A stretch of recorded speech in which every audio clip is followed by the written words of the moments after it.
அத்தியாயம் 75. அல் கியாமா, இறைவன் முன் நிற்கும் நாள். அளவற்ற அருளாளனும் நிகரற்ற அன்புடையவனுமாகிய அல்லாஹுவின் பெயரால். கியாமத் நாள் மீது சத்தியம் செய்கிறேன். குறை கூறிக் கொண்டிருக்கும் உள்ளத்தின் மீது சத்தியம் செய்கிறேன். மனிதனின் எலும்புகளை ஒன்று திரட்ட மாட்டோம் என்று அவன் எண்ணுகிறானா? அவ்வாறில்லை. அவனது விரல் நுனிகளையும் சீராக்க நாம் ஆற்றலுடையவர்கள். ஆனால் அவனுக்கு முன்னால் குற்றம் செய்யவே மனிதன் நாடுகிறான். கியாமத் நாள் எப்போது என கேட்கிறான். பார்வை நிலை குத்தும் போது, சந்திரனுக்கு கிரகணம் ஏற்படும் போது, சூரியனும் சந்திரனும் ஒன்று சேர்க்கப்படும் போது, வெருண்டோடும் இடம் எங்கே என்று அந்நாளில் மனிதன் கேட்பான். அவ்வாறில்லை. தப்பிக்கும் எந்த இடமும் இல்லை. அந்நாளில் உமது இறைவனிடமே தங்குமிடம் இருக்கும். அந்நாளில் மனிதன் முற்படுத்தியது பற்றியும் பிற்படுத்தியது பற்றியும் அறிவிக்கப்படுவான்.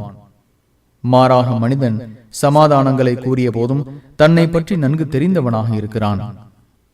முகம்மதே, இதற்காக, குர்ஆனை மனனம் செய்வதற்காக அவசரப்பட்டு உமது நாவை அசைக்காதீர். அதை திரட்டுவதும் ஓத செய்வதும் நம்மை சேர்ந்தது. எனவே நாம் அதை ஓதும் போது அந்த ஓதுதலை பின்பற்றுவீராக. பின்னர் அதை தெளிவுபடுத்துவது நம்மை சேர்ந்தது. அவ்வாறில்லை. எனினும் நீங்கள் இம்மையை விரும்புகிறீர்கள், மறுமையை விட்டு விடுகிறீர்கள்.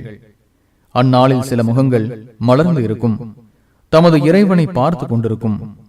சில முகங்கள் அந்நாளில் சோகமயமாக இருக்கும், தமக்கு பேராபத்து ஏற்படும் என அவை நினைக்கும். அவ்வாறில்லை. உயிர் தொண்டை குழியை அடைந்து விடும்போது மந்திரிப்பவன் யார் என கூறப்படும். அதுவே பிரிவு என்று அவன் விளங்கிக் கொள்வான். காலோடு கால் பின்னிக்கொள்ளும். அந்நாளில் இழுத்து செல்லப்படுவது உமது இறைவனிடமே. அவன் நம்பவும் இல்லை, தொழவும் இல்லை.